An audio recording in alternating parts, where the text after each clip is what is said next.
Welcome guys to Wolver channel. Today I'm going to show you how to deploy a token on base chain. First go here and click New File Name and put your smart contract directly on it.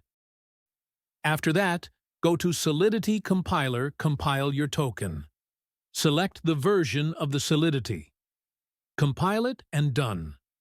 Now go to Deploy and it's the last step. Select your wallet account and done.